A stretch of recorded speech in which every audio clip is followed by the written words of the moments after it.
नमस्कार। एक छोटे से अंतराल के बाद मैं डॉक्टर उर्बन ध्रुव HCG हॉस्पिटल्स आपके सामने एक बार फिर से उपस्थित हो रहा हूँ। आज हम बातें करेंगे कोविड-19 के इस एरा में, इस टाइम में, इस समय में किस तरह से तबीबी सारवार और तबीबी सलाह पाना आसान हो रहा। हम सब जानते हैं कई लोग ऐसे हैं, खासतौर से हमारे सीनियर सिटीज़न जो कि ब्लड प्रेशर, डायबिटीज़, थायराइड वगैरह बीमारी से पीड़ित है और लंबे अरसे से किसी न किसी डॉक्टर की दवाइयाँ ले रहे हैं। कई लोग घर में ऐसे भी होते हैं जिनको एक्यूट रिसेंट बीमारी होती है, जैसे डायरिया, वॉमिटिंग, फीवर। कई लोग ऐसे भी हैं जिनको कुछ न कुछ सांसों की तकलीफ शुरू होती है, या तो लंबे अरसे से होती है या नई सांस की तकलीफ चालू होती है। कभी कभार हम डर जाते हैं कि ये कोविड तो नहीं है। ऐसी परिस्थिति में डॉक्टर की सलाह उपलब्ध होना बहुत ज़रूरी हो जाता है। एक तरफ से हम ये भी कह रहे हैं कि कोविड के इन समय में जितना हो सके उतना जल्दी तबीबी सलाह लेना आवश्यक है। तो सवाल ये है कि जब लॉकडाउन चालू है, जब कई अस्पताल ठीक से काम नहीं कर रहे हैं, कई इंफ्रास्ट्रक्चर के लोग ठीक से समय पर नहीं पहुंच रहे हैं, ऐसे वक्त में तबीबी सलाह और तबीबी सारवार, medical advice, medical consultation and emergency medical facilities कैसे उपलब्ध कराई जाए, कौन से वो पॉइंट्स है जो दिमाग में रखे जाए। सबसे पहली चीज़, अगर आप रेगुलर कंसल्टेशन के लिए जा रहे हैं तो सबसे पहली बात ये रहेगी, आप अपॉइंटमेंट लेकर जाइए। या तो डॉक्टर के रिसेप्शन से बात कर लीजिए या फिर उनकी सलाह लेके डॉक्टर से खुद से बात कर लीजिए। हो सकता है अगर आप स्टेबल है, पिछले 3 महीने में डॉक्टर ने आपको देखा हुआ है and the doctor is confident after talking with you, आपसे बात करने के बाद डॉक्टर कॉन्फिडेंट है, तो वो आपको वही दवाइयाँ चालू रखने की सलाह दे सकते हैं, या फिर कोई इन्वेस्टिगेशन कराने के बाद इन पर्सन कंसल्टेशन के लिए आने के लिए बोल सकते हैं, जिससे कि आपके आने जाने की दुविधा थोड़ी कम हो जाएगी। यहाँ पर याद रखना है, टेली कंसल्टेशन जो अभी नया नया कायदा आया हुआ है, इसके मुताबिक फ़ोन पर या किसी भी सोशल मीडिया पर, इवन व्हाट्सएप पे सलाह के लिए डॉक्टर चार्ज ले सकते हैं। हाँ, हो सकता है अगर आपके डॉक्टर पहचान वाले हैं तो उसी समय चार्ज न ले, जब आप फॉलोअप के लिए जाए तब ले, but it is acceptable by law. कानून ने ये एक्सेप्ट कर लिया है कि इन दिनों में ऐसी सिचुएशन में दवाई चालू रखने की सलाह भी डॉक्टर अगर दे रहे हैं तो उसके लिए वो अपने रूटीन फॉलोअप कंसल्टेशन चार्जेस ले सकते हैं। अगर कोई डॉक्टर इस तरह से चार्जेस ले रहे हैं तो ये इंसानियत का खून नहीं हो रहा है, ये मानवता के विपरीत नहीं है, ये हमें बिल्कुल समझना चाहिए। ज़्यादातर ऐसा होता है कि कई डॉक्टर उनको लगता है कि सिर्फ फ़ोन से सारवार देना योग्य नहीं है। ये तब होता है या जब आपको या तो नए चिन्ह होते हैं, या फिर आपने 3 महीने पहले कंसल्टेशन करवाया है, या फिर आपको कोई नया केस है।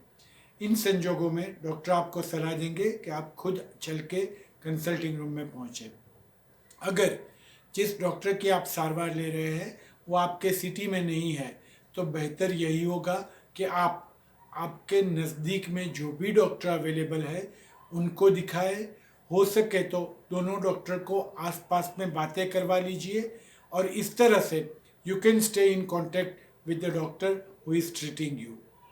सो बेहतर यही रहेगा कि नज़दीक के डॉक्टर को कंसल्ट कीजिए और उन डॉक्टर को रिक्वेस्ट करके आप आपके डॉक्टर से बात करवा दीजिए। अगर आपके डॉक्टर आपके ही शहर में है और वो इंसिस्ट कर रहे हैं कि आप खुद उनके कंसल्टिंग रूम में जाइए, तो जो पॉइंट्स आपको नज़र में रखने हैं वो ये है, नंबर 1, आपको अपॉइंटमेंट लेके जाना है। नंबर 1, आपको अपॉइंटमेंट लेकर जाना है। दूसरा, जब भी आप अपॉइंटमेंट लें तब आप ये ख्याल रखिए कि आप अगर हॉटस्पॉट से जा रहे हैं तो आप डॉक्टर को या उनके रिसेप्शन को इत्तला कीजिए कि आप हॉटस्पॉट से जा रहे हैं। ये इसलिए ज़रूरी है ताकि डॉक्टर आपको कम से कम समय में जल्दी से जल्दी देख ले, वेटिंग रूम में आपको कम बैठना पड़े, कंसल्टिंग रूम में आपको कम बैठना पड़े और डॉक्टर और उनका स्टाफ पूरी तरह से सुरक्षित रहे, ताकि अगर आपको कोरोना के लक्षण है तो वो लोग भी ज़्यादा एक्सपोज ना हो। इस तरह से और लोगों को संक्रमण भी कम हो जाता है, आपका कंसल्टिंग रूम में टाइम भी कम हो जाता है और डॉक्टर और उनके स्टाफ सुरक्षित रहते हैं। तो दो चीज़, अपॉइंटमेंट लेके जाइए। नंबर 2, अगर आप हॉटस्पॉट से जा रहे हैं या फिर आपके अपार्टमेंट में या आपके करीब के रिश्तेदारों में किसी को भी कोरोना का इन्फेक्शन या संक्रमण है तो पहले से डॉक्टर को इत्तला कर दीजिए, इन्फॉर्म कर दीजिए। नंबर 3, अगर आपने अपॉइंटमेंट लिया है तो भी डॉक्टर के कंसल्टिंग रूम के बिल्डिंग के बाहर जाके व्हीकल में से उतरने से पहले आप एक बार फिर से डॉक्टर से या रिसेप्शन से फ़ोन करके पूछ लें कि वेटिंग रूम खाली है, उसमें जगह है, आप वहाँ पर आसानी से बैठ सकते हैं, या फिर कंसल्टिंग रूम खाली है, ताकि आपको वेटिंग रूम में ज़्यादा लोगों से एक्सपोज ना होना पड़े, ना आपका पेशेंट और लोगों को एक्सपोज करे। So it is safer to stay in the vehicle rather than to sit in a crowded consulting या वेटिंग रूम। तो ये तीसरी इंपॉर्टेंट चीज़ है कि बिल्डिंग से बाहर से भी आप एक बार रिसेप्शनिस्ट से बात कर लें। वेटिंग रूम में पहुंचने के बाद अगर आपके पेशेंट को खांसी है तो उनको मास्क पहना दे, टिश्यू पेपर पास में रखे और सीट टू इट के फिजिकल डिस्टेंस फॉलो हो जाए, यानी कि कम से कम 1 मीटर का डिस्टेंस एक आदमी से दूसरे आदमी के बीच में हो। अगर कोई और लोग खांस रहा है तो भी उनको भी ये स्पष्ट तरीके से बताया जाए कि प्लीज़ आप टिश्यू पेपर इस्तेमाल कीजिए या फिर मास्क पहन लीजिए। डॉक्टर के कंसल्टिंग रूम में जाने से पहले उनसे पूछ लीजिए कि क्या मैं अपने सब रिपोर्ट्स डॉक्टर को व्हाट्सएप कर सकता हूँ। कई डॉक्टर ये प्रीफर करते हैं कि आप आपके पेपर रिपोर्ट्स दिखाने के बदले उनको रिपोर्ट्स व्हाट्सएप कर दीजिए, ताकि जब आप कंसल्टिंग रूम में दाखिल हो तब डॉक्टर ने रिपोर्ट देख लिए है। इससे एक्सपोजर का टाइम और कंसल्टिंग रूम में आपका बैठने का टाइम भी कम हो जाएगा। ये ज़्यादातर इसलिए ज़रूरी है कि ये समर का समय है, ज़्यादातर लोग एसी बंद करके बैठते हैं क्योंकि एसी से संक्रमण बढ़ता है। तो आपको इन गर्मी के दिनों में छोटे से कंसल्टिंग रूम में लंबे अवधि के लिए बैठना ना पड़े। तो बेहतर यही होगा कि आप आपका प्रिस्क्रिप्शन पेपर और रिपोर्ट्स कंसल्टिंग रूम में जाने से पहले डॉक्टर को व्हाट्सएप कर दीजिए। इससे समय की पाबंदी रहती है और लंबे अरसे की अवधि का एक्सपोजर कम हो जाता है। अगर डॉक्टर वही दवाई चालू रखने को बोलते हैं तो आप डॉक्टर से बोल सकते हैं कि sir please send me the prescription paper on my WhatsApp, and doctor would willingly do it. खुश होकर डॉक्टर ये कहेंगे, क्योंकि अगेन इसमें भी एक्सपोजर टाइम कम हो जाता है। तो अगर प्रिस्क्रिप्शन पेपर डॉक्टर आपको व्हाट्सएप कर सकते हैं या फ़ोटो करके भेज सकते हैं तो वो भी एक बेहतर तरीका रहेगा, इससे भी आपका समय बच सकता है। तो ये कॉमन चीज़ें हैं जो आप कर सकते हैं। अगर आपके पास बीपी इंस्ट्रूमेंट है तो आप घर से ही ब्लड प्रेशर के 2-3-4 रीडिंग लेके जाइए, तो ये भी डॉक्टर के लिए आसान हो जाता है 3-4 रीडिंग पर से ब्लड प्रेशर की दवाइयों का मैनेजमेंट करने का। तो ये बेसिक चीज़ें हुई।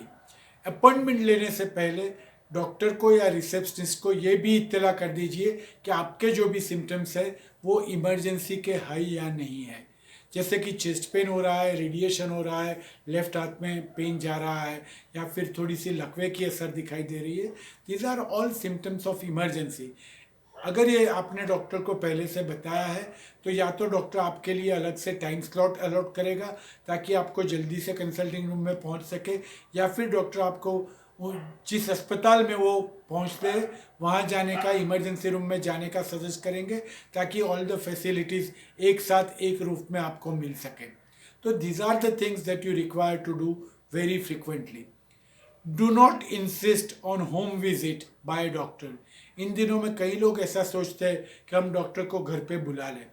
ज़्यादातर हेल्थ वर्कर कुछ न कुछ कोरोना के पेशेंट से एक्सपोज हुए हैं, उनको घर पे बुलाने से ये एक्सपोजर का चांसेस भी बढ़ता है। घर पे सब पीपी यानी कि पर्सनल प्रोटेक्शन इक्विपमेंट के साथ डॉक्टर भी कंफर्टेबल नहीं होते हैं, तो इसलिए बेहतर यही होगा कि आप पेशेंट को लेके डॉक्टर के यहाँ जाइए रादर देन डॉक्टर को घर पे बुलाने की कोशिश कीजिए। घर पे सब इंजेक्शन भी नहीं दे पाते हैं, इन्वेस्टिगेशन भी नहीं हो पाएंगे। So home visits are better avoided this days. अगर आपका पेशेंट हॉस्पिटल तक नहीं जा सकता है तो बेहतर यही रहेगा कि आप नज़दीक में किसी पैरामेडिकल स्टाफ को बुला लीजिए और उनकी टेली कॉन्फ्रेंसिंग यानी कि फ़ोन से या वीडियो फ़ोन से बात करवा लीजिए। ये एक बेहतर तरीका होगा rather than taking the patient to the hospital. So these are few important things that are required. Another important things, जो इन्वेस्टिगेशन इन दिनों में ज़रूरी नहीं है इसके लिए इंसिस्ट मत कीजिए, क्योंकि कई पेशेंट हमने देखे हैं जो ऐसा इंसिस्ट करते हैं कि सर मुझे बहुत डर लग रहा है, एक बार मेरी सोनोग्राफी करवा लीजिए या 2D इको करवा लीजिए। ये सब इन्वेस्टिगेशन ऐसे है जिसमें एक्सपोजर ज़्यादा रहता है। कई रेस्पिरेटरी जो जिनको श्वसन तंत्र के रोग है, जो कि नेब्यूलाइजर लेना पसंद करते हैं, वो लोग भी ऐसा इंसिस्ट करते हैं कि मुझे नेब्यूलाइजर से दवाई लो। नेब्यूलाइजर से एरोजोल प्रोड्यूस होता है, हवाई में छोटे छोटे फोमाइट्स प्रोड्यूस होते हैं जिससे कि कोरोना का खतरा जल्दी से फैल सकता है। इसलिए इन दिनों में नेब्यूलाइजर से सारवार उपलब्ध नहीं है। अब आखिरी बात आती है और वो है आपको अगर कफ खांसी सर्दी उधरस है तो ज़्यादातर ऐसा होगा कि अगर आपको कफ खांसी सर्दी उधरस है और अगर आप हॉटस्पॉट से आ रहे हैं तो डॉक्टर आपको फ़ोन पर ही सलाह दे सकते हैं कि आप कोविड का टेस्ट करवा लीजिए। ये टेस्ट या तो जनरल अस्पताल में भी हो सकता है या प्राइवेट लेबोरेटरीज में भी हो सकता है। इसके लिए डॉक्टर आपको एक प्रिस्क्रिप्शन पर लिख के आपको उसका फ़ोटो बना के भेज सकते हैं।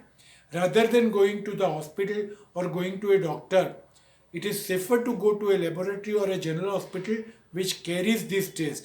तो अगर आपको टिपिकल सिम्टम्स है 2-3-4 दिन से कफ खांसी सर्दी उधरस साथ में बुखार सांस लेने में दिक्कत, तो डॉक्टर के यहाँ या आपके फैमिली डॉक्टर के यहाँ जाने के बदले या फिर किसी अस्पताल में जाने के बदले सीधे ऐसी जगह पर जाना चाहिए जहाँ पर ये टेस्ट उपलब्ध है।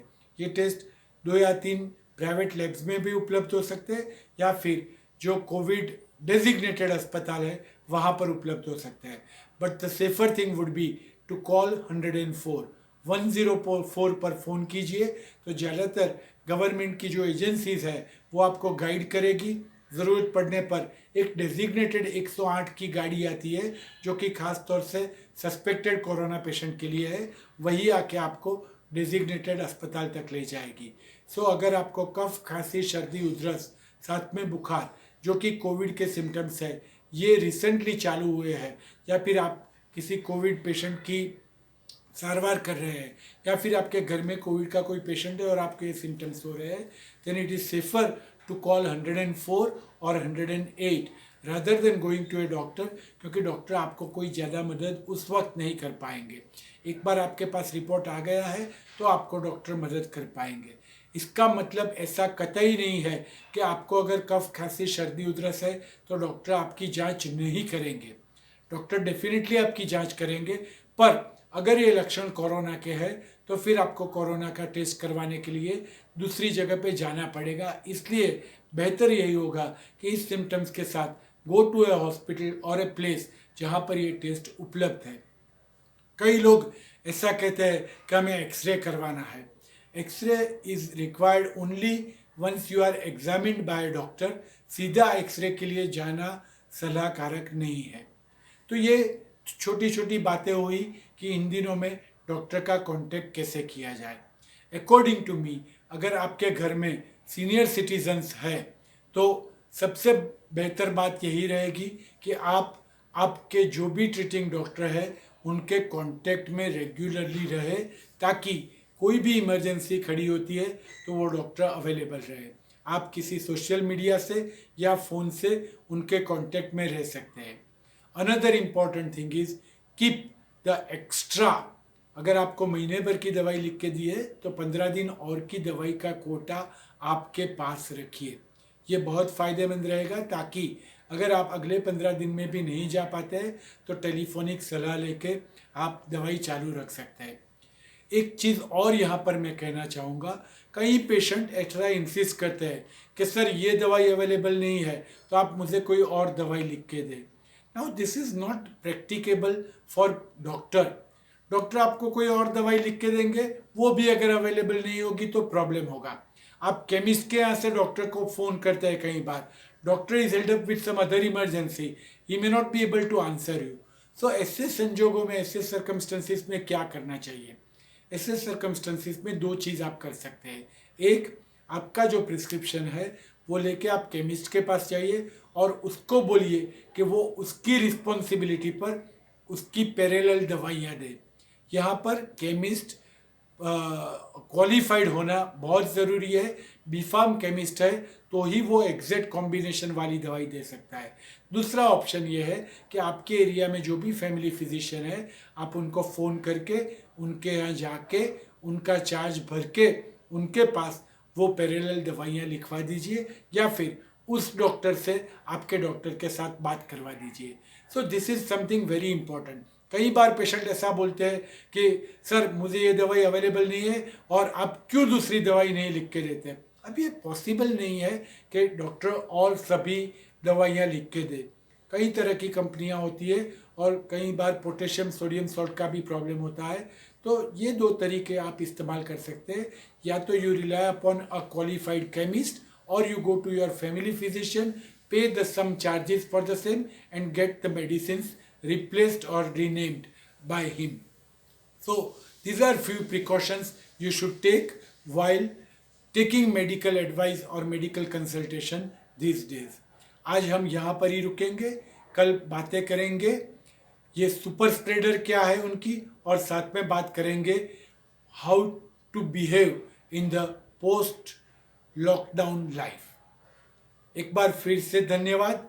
फिर से याद करवा देता हूँ, घर पे रहे, प्रैक्टिस करें, हाथ साबुन से धो, 7 steps 30 seconds, keep physical distancing. खास तौर से मैंने आजकल देखा है लोगों की धीरज बहुत कम है।